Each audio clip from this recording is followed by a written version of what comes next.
செங்கோட்டையன் அதிமுகவில் பெரிய அதிர்வலை ஏற்படுத்தியிருக்கிறாரா? எடப்பாடிக்கு கெடு கொடுக்குற அளவுக்கு செங்கோட்டையனுக்கு இவ்வளோ தைரியம் எப்படி வந்ததுன்ற சில கேள்விகள் இருக்கு சார். செங்கோட்டையனுக்கு பின்னாடி பாஜக இல்லை, பாஜக எடப்பாடி பின்னாடி. தமிழ்நாட்டில் திமுக மீண்டும் வந்து கிடக்கும்.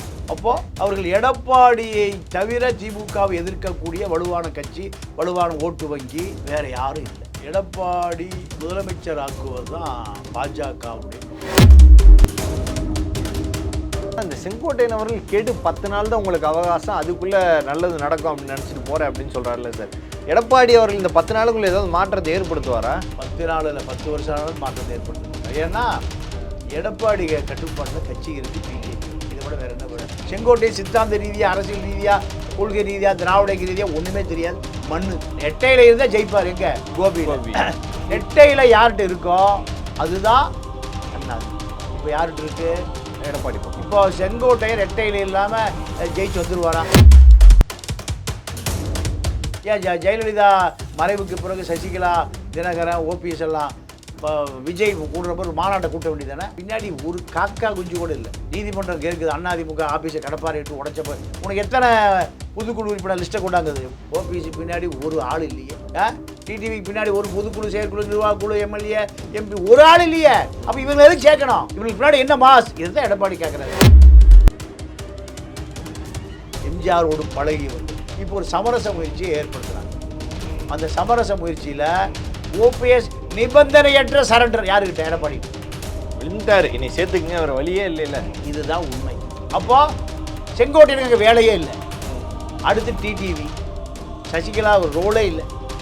எடப்பாடியை முதலமைச்சர் ஆக்கிவிட்டு அந்த முதலமைச்சர் பதவி தினகரனுக்கு மடை மாற்றுவதற்காக ஏற்பாடு செய்த பொழுது அதை முறியடித்தவர் வேலுமணி. அதனால தான் 4.5 ஆண்டு காலம் எடப்பாடி எதை வேண்டுமானும் வேலுமணியில் கேட்டுச்சீங்க, வேலுமணியில் கேட்டுச்சீங்கன்னு முழு அதிகாரத்தை யார் பக்கம் தள்ளி விட்டாரு? வேலுமணி பக்கம். அண்ணாமலையுடைய அரசியல் வாழ்க்கையை ஒரு நொடி பொழுதுல முடிச்சு வச்சார் எடப்பாடி. அதை எவ்வளவு வலுவான பாஜக தலைவர். பாஜக இல்லைன்னா அண்ணாமலை இல்லை, அண்ணாமலை இல்லை பாஜக இல்லை. இதை முடித்து வைத்தவர் யார்? எடப்பாடி. அமித்ஷா சொல்லிட்டார், அதனால மாற்றிட்டு வரந்தா வா, இல்லைன்னா நீ என்னமோ பண்ணிப்போம். உள்துறை அமைச்சருக்கே ஒரு பெரிய சவால். உங்களை சந்திக்கணும்னா அண்ணாமலை இருக்கக்கூடாது. பிரைம் 9 தமிழர்கள் அனைவருக்கும் வணக்கம். இன்றைய நமது நேர்காணல் நம்முடன் இணைந்திருப்பவர் மூத்த பத்திரிகையாளர் திரு பாண்டியன் அவர்கள். சார் வணக்கம். வணக்கம். செங்கோட்டையன் அதிமுகவில் பெரிய அதிர்வலை ஏற்படுத்தியிருக்கிறாரா? எடப்பாடிக்கு கெடு கொடுக்குற அளவுக்கு செங்கோட்டையனுக்கு இவ்வளோ தைரியம் எப்படி வந்ததுன்ற சில கேள்விகள் இருக்கு சார். இதை பற்றி உங்களோட கருத்து என்ன சார்? நியாயமான கேள்வி தான். செங்கோட்டையனுக்கு பின்னாடி பாஜக இல்லை, பாஜக எடப்பாடி பின்னாடி நிற்கிது. ஓகே. எடப்பாடி முதலமைச்சர் ஆக்குவது தான் பாஜகவுடைய நோக்கம். பாஜகவுக்கு எடப்பாடி முதலமைச்சர் ஆக்குவதை விட மு.க. ஸ்டாலின் முதலமைச்சர் ஆகிவிடக்கூடாது என்பது தான் அதிக கவனம். ஓகே. ஏன்னா இப்போ திமுக தமிழ்நாட்டுக்குள் மட்டும் பாஜக எதிர்ப்பு அரசியலை செய்யவில்லை. பீகார் வரைக்கும் போய் பாஜக எதிர்ப்பு அரசியலை செய்கிறார்கள். தமிழ்நாட்டிற்குரிய முதலமைச்சர் மு.க. ஸ்டாலின் இந்தியாவில் கூடிய முதலமைச்சர்களை பூரா ஒன்றிணைக்கிறார். அப்போது பாஜகவுக்கு பெரிய அதிர்ச்சியே தமிழ்நாட்டில் திமுக மீண்டும் வந்துவிடக்கூடாது. அப்போது அவர்கள் எடப்பாடியை தவிர திமுகவை எதிர்க்கக்கூடிய வலுவான கட்சி, வலுவான ஓட்டு வங்கி வேறு யாரும் இல்லை. இப்படி இருக்கிற பொழுது பாஜக செங்கோட்டையனுக்கு பின்னால் இல்லை என்பது தெளிவாகிறது. ஓகே. இப்போ இவ்வளவு பெரிய பரபரப்பு இன்றைக்கி ஏறக்குறைய பார்த்தீங்கன்னா 380 பத்திரிகையாளர்கள் வந்திருக்காங்க, டெல்லியிலிருந்துலாம் வந்திருக்காங்க. இவர்களை ஒருங்கிணைத்தது யார்? செங்கோட்டையன் அவ்வளோ பெரிய சித்தாந்தவாதியா, செல்வாக்கு உடையவரா, இல்லை அது பெரிய கொள்கை ரீதியாக அதிமுகவை பல இடங்களில் வெற்றி பெற வைத்தவர்? அப்படிலாம் எதுவுமே கிடையாது. ஓகே. அவருடைய அரசியல் என்பது ஜெயலலிதா செல்லுகிற பிரச்சார பயணத்தில் இவ்வளோ பெரிய டார்ச் லைட் வச்சுருப்பார். ஒரு 10 பேட்ரி உள்ள ஒரு டார்ச் லைட்டை வைத்து, இதுதான் அதிமுகவில் பல பேருக்கு அங்கீகாரமே. ஓகே. இப்போ இவருக்கு பின்னால் யார் இருக்கிறார்கள் என்பது சரியான கேள்வி. இரண்டு பேர் இருக்கிறார்கள். ஒருவர் வேலுமணி, இன்னொருவர் அண்ணாமலை. சார் வேலுமணி எடப்பாடியின் விசுவாசி சார், அவர் எப்படி சார் பண்ணுவார் இப்படி? அருமையான கேள்வி. ஏன்னா வேலுமணி தான் இந்த 5 பேரை ஒருங்கிணைத்து, இப்போ அவர் சொன்னார்ல, நத்தம் விஸ்வநாதன், வேலுமணி, தங்கமணி, சி.வி. சண்முகம், அந்த லிஸ்ட்ல சொன்னார். இந்த 5 பேரையும் ஒருங்கிணைத்தவரே வேலுமணி தான். ஏன் வேலுமணிக்கு சசிகலாவை சேர்க்கணுங்கிற அவசியமே இல்லை. ஓகே, சசிகலாவால் தான் அவர் பதவி பறிக்கப்பட்டார். 2011 ஒரு மைனிங் மினிஸ்டர், பிஆர்பி பக்கமே போகக்கூடாது என்பதுதான் சசிகலாவுடைய கட்டளை. ஜெயலலிதா, பிஆர்பி, நடராஜன், சசிகலா 3 பேரும் தன்னுடைய முதலமைச்சர் நாற்காலிக்கு ஆசைப்படுகிறார்கள் என்பதை தெரிந்து கொண்ட சசிகலா, நீ போய் பிஆர்பி போய் ரேடு பண்ணி பிஆர்பியினுடைய அரசியல், அவருடைய வியாபாரம், கட்டுமானம் அத்தனை சைபர் கொண்டு வரணும். இதுதான் ஜெயலலிதா வேலுமணிக்கு கொடுத்த அசைன்மெண்ட். ஓகே, சசிகலா வேண்டாங்கிறாங்க. இவர் போகிறார். போய் அங்கே பிஆர்பியினுடைய சகாய ஆய்வு செய்வதற்கு முன்பு ஆய்வு செய்தவர் தான் அன்றைய கனிம வளத்துறை அமைச்சர் வேலுமணி. அதன் பிறகு அவர் அமைச்சர் பதவியிலிருந்து பறிக்கப்பட்டார். சரியான நேரத்தில் சரியான ஜெயலலிதாவுக்கு ஒரு தவறான வழிகாட்டுதலை சொல்லி பதவி பறிக்கப்பட்டு கோயம்புத்தூர் போயிட்டார். ஓகே, இப்படி பல முறை சசிகலா கும்பலால் பழிவாங்கப்பட்டவர். எடப்பாடியை முதலமைச்சர் ஆக்கிவிட்டு அந்த முதலமைச்சர் பதவி தினகரனுக்கு மடைமாற்றுவதற்காக ஏற்பாடு செய்த பொழுது அதை முறியடித்தவர் வேலுமணி. அதனால தான் 4.5 ஆண்டு காலம் எடப்பாடி எதை வேண்டுமானும் வேலுமணியை கேட்டு செய்யுங்கன்னு முழு அதிகாரத்தை யார் பக்கம் தள்ளி விட்டார்? வேலுமணி பக்கம். வேலுமணி விரும்பிய பிறகுதான் ஏ.கே. விஸ்வநாதன் கோயம்புத்தூர் கமிஷனர், அவர் ரியல் எஸ்டேட் கமிஷனர், அவர் அங்கேருந்து சென்னை கமிஷனர். யார் எந்த போலீஸ் உயர் அதிகாரி பணியிட மாற்றமோ போஸ்டிங்கோ யார் சொல்லுவா? வேலுமணி தான். எதை வேலுமணி கேட்டுங்க. ஜெயலலிதா இருக்கும்போது சசிகிட்ட கேட்டுங்க, சசிகிட்ட கேட்டுங்க, விஜய் புஷிகிட்ட கேட்டுங்கிறாரு. இதே போல தான் வேலுமணியினுடைய முழு அரசியலும் சசிகலாவுக்கு எதிராக தான் இருந்தது. ஆனால் இப்போ தன்னுடைய கட்டுப்பாட்டில் இருந்த எடப்பாடி விலகிவிட்டார். தன்னுடைய கட்டுப்பாட்டில் இருந்த எடப்பாடி இப்போ தன்னிடம் எதையும் ஆலோசிப்பதில்லை. கட்சிக்கு வருகிற எந்த ஆப்ளிகேஷனையும் தன்னிடம் தள்ளி விடுவதில்லை. எல்லாமே அவரே முடிவு பண்ணிக்கிறார். இதுதான் தங்கமணி, வேலுமணி, வீரமணி, ஹெல்த் விஜயபாஸ்கர், செங்கோட்டையன் அத்தனை பேருக்குமான நெருடலை இதுதான். அப்போ இதை காமிச்சு எங்களுக்கு அதிகாரம் தர மாட்டேங்கிற, அதிகாரம் கொடுன்னு கேட்க முடியாது. அப்போ எங்கே போகிறாங்க? Sasikala, TTV, OPS. இப்போ இந்த அதிமுக வாக்கு வங்கி திமுகவுக்கு போயிடக்கூடாது. ஏன்னா ஓபிஎஸ் எப்படி இருந்தாலும் திமுகவினுடைய ஆலோசனையை கேட்டு 234 தொகுதி வேட்பாளர் நிறுத்தி ஒரு தொகுதிக்கு 1000 ஓட்டு போனால் 2 லட்சம் ஓட்டு போச்சு. அதே வேளை டிடிவி 234 தொகுதிக்கும் ஒரு வேட்பாளரை போட்டு திமுக 10 லட்ச ரூபா செலவு பண்ணாலுமே ஒரு 2 லட்சம் ஓட்டு. அப்போ அதிமுக ஓட்டு 2.5 5 லட்சம் ஓட்டு அதிமுக ஆட்சிக்கு வரக்கூடாது என்பதற்காக திமுகவுக்கு பயன்படுது. இதை தெரிந்து கொண்ட எம்ஜிஆர் விசுவாசிகள், எம்ஜிஆரோடு பழகியவர்கள் இப்போ ஒரு சமரச முயற்சியை ஏற்படுத்துகிறாங்க.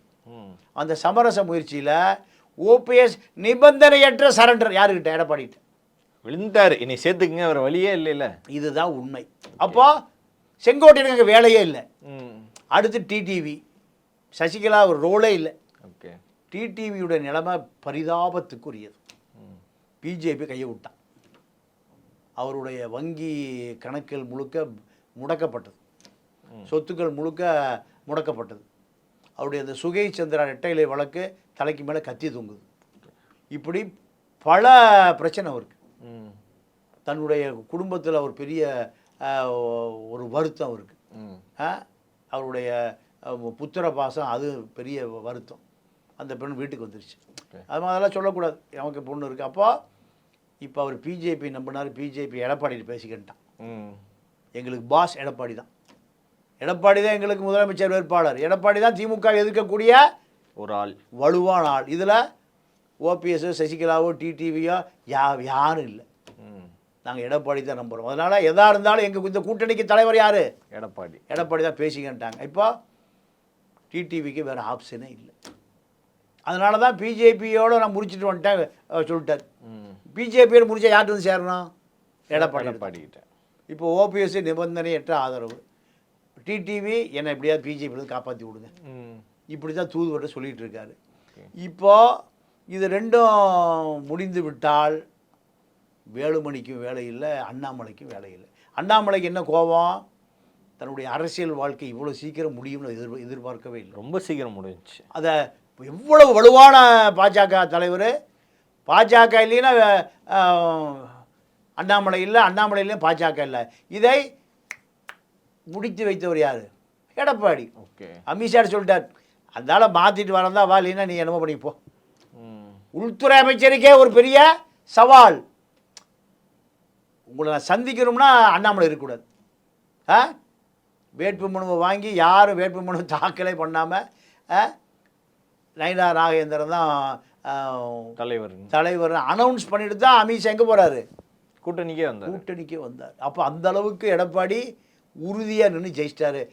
இவ்வளவு சீக்கிரமாக நீங்கள் தமிழ்நாட்டை விலை கொடுத்து வாங்கக்கூடிய அளவுக்கு அவர் பணம் சேர்த்துட்டாரு அண்ணாமலை. ஓகே, அதே போல் 2 தமிழ்நாட்டை விலை கொடுத்து வாங்கக்கூடிய அளவுக்கு பணம் இருக்குது வேலுமணிகிட்ட. 2 பேர்ட்டையும் அதிகாரம், 2 பேரும் நண்பர்கள், 2 பேர்ட்டையும் அதிகாரம். 2 பேரும் பிஜேபி நம்பினாங்க, 2 பேரையும் பிஜேபி கழட்டி விட்டு யாரை பார்த்து சொல்லிடுச்சு? எடப்பாடி. அப்போ 2 பேரும் தூக்கமே வரல. 2 பேரும் எடுப்பார் கைப்புள்ள யார்? செங்கோட்டையன். சித்தாந்த ரீதியாக, அரசியல் ரீதியாக, கொள்கை ரீதியாக, திராவிட ரீதியாக ஒன்றுமே தெரியாது, மண்ணு. ரெட்டையில் இருந்தால் ஜெயிப்பார். எங்கே? கோபி. ஜெயலலிதாவே ஒரு வேலை கொடுத்து அதில் தோற்று சித்தாந்த ரீதியாக ஜெயிக்க முடியல. கொங்கு பெல்ட்டில் இருக்கிற ஈஸ்வரனும் பெஸ்ட் ராமசாமி கொண்டு வந்து ஏடிபியில் சேர்க்க சொன்னார் 2011. அப்போ 2 பேரும் பேச்சுவார்த்தை நடத்தி அந்த பேச்சுவார்த்தை சரியாக பேச்சுவார்த்தை கொண்டு போகாமல், ஜெயலலிதாட்ட சரியான முறை கவனத்தை கொண்டு போகாமல் அந்த கூட்டணி உடஞ்சி ஏவா வேலு பெஸ்ட் ராமசாமியை கூட்டிகிட்டு போய் எங்கே விட்டார்? திமுக விட்டார். அந்த கூட்டணி உடஞ்சி போச்சு. செங்கோட்டையினால் சரியாக கையாள தெரியவில்லை. ஏவினால் தான் செய்வான் வேலு, ஏவாமலே செய்வான் வேலுன்னு ஏவா வேலு கொண்டு போய் கொங்கு கூட்டணி எங்கூடி சேர்த்துட்டாரு? டிஎம்கேல. இப்போ பிரேமலாதாவை கொண்டு போய் டிஎம்கே கூட்டணி சேர்த்து முடிச்சிட்டார். திமுக கூட்டணியில் உறுதியாகி போச்சு. திமுக 1% ஓட்டை கூட இப்போ விட தயாராக இல்லை. ஆமாம். அப்போ வர்ற எல்லா கூட்டணியும் திமுக. அப்போ இவ்வளோ விஷயங்களையும் திமுக செய்கிற பொழுது செங்கோட்டையனுக்கு ஒன்றும் பணம் தெரியல. ஆனால் இந்த செங்கோட்டையன் அவர்கள் கெடு 10 நாள் தான் உங்களுக்கு அவகாசம், அதுக்குள்ளே நல்லது நடக்கும் அப்படின்னு நினச்சிட்டு போகிறேன் அப்படின்னு சொல்கிறாருல்ல சார். எடப்பாடி அவர்கள் இந்த 10 நாளுக்குள்ளே ஏதாவது மாற்றத்தை ஏற்படுத்துவாரா? 10 நாள் இல்லை, 10 வருஷம் ஆனாலும் மாற்றத்தை ஏற்படுத்த மாட்டார். ஏன்னா எடப்பாடி கட்டுப்பாட்டில் கட்சி இருக்குது, பிஜேபி இருக்குது. இதை விட வேறு என்ன வேணும்? எடப்பாடி ரைட் ஹேண்டாக இருக்கிற இப்போ வேலுமணி, தங்கமணி, வீரமணி எல்லாம் போயிட்டாங்கன்னா அப்புறம் எடப்பாடி ஒன்றும் இல்லை தானே சார்? ஐயா, அதாவது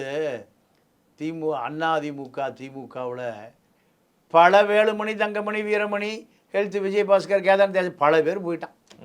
நெடுஞ்செலியம் போயிட்டார், எஸ்டிஸ் போயிட்டார், ஆர்மி போயிட்டார், 4 வருணி திருநாகரசு போயிட்டார், அரங்கநாயகம் போயிட்டார், பல பேர் போயிட்டாங்க. அழிஞ்சா போச்சு அதிமுக. நெடுஞ்செலியம் 700 ஓட்டு வாங்கினார் மயிலாப்பூர்லன்னு, எஸ்டிஸு காணாமே போயிட்டார். அப்புறம் திரும்பி வந்து சேர்ந்தார். எம்ஜிஆரை குற்றச்சாட்டு சொல்லிட்டு வெளியே போனார் எஸ்டிஎஸ். எம்ஜிஆர் அழிஞ்சா போனார்.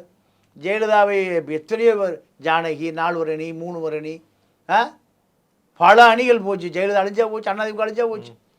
ஜெயலலிதா இறந்த பிறகு தர்ம யுத்தம் நடத்தினார், டிடிவி ஒரு பக்கம் போனார், ஓபிஎஸ் ஒரு பக்கம் போனார், எல்லாம் கடைசியாக அழிஞ்சா போச்சு. இல்லை, ரெட்டையில் தாங்க அங்கே ஒரு பெரிய சூப்பர் பவர். இது ரெட்டையில் யார்கிட்ட இருக்கோ அதுதான் அதிமுக. இப்போ யார்கிட்ட இருக்கு? எடப்பாடி பக்கம். இப்போ செங்கோட்டையன் ரெட்டையில் இல்லாமல் ஜெயிச்சு வந்துடுவாரா? ரொம்ப கஷ்டம். 8 முறை ஜெயிச்சவர் வந்துடுவாரா? முடியாது.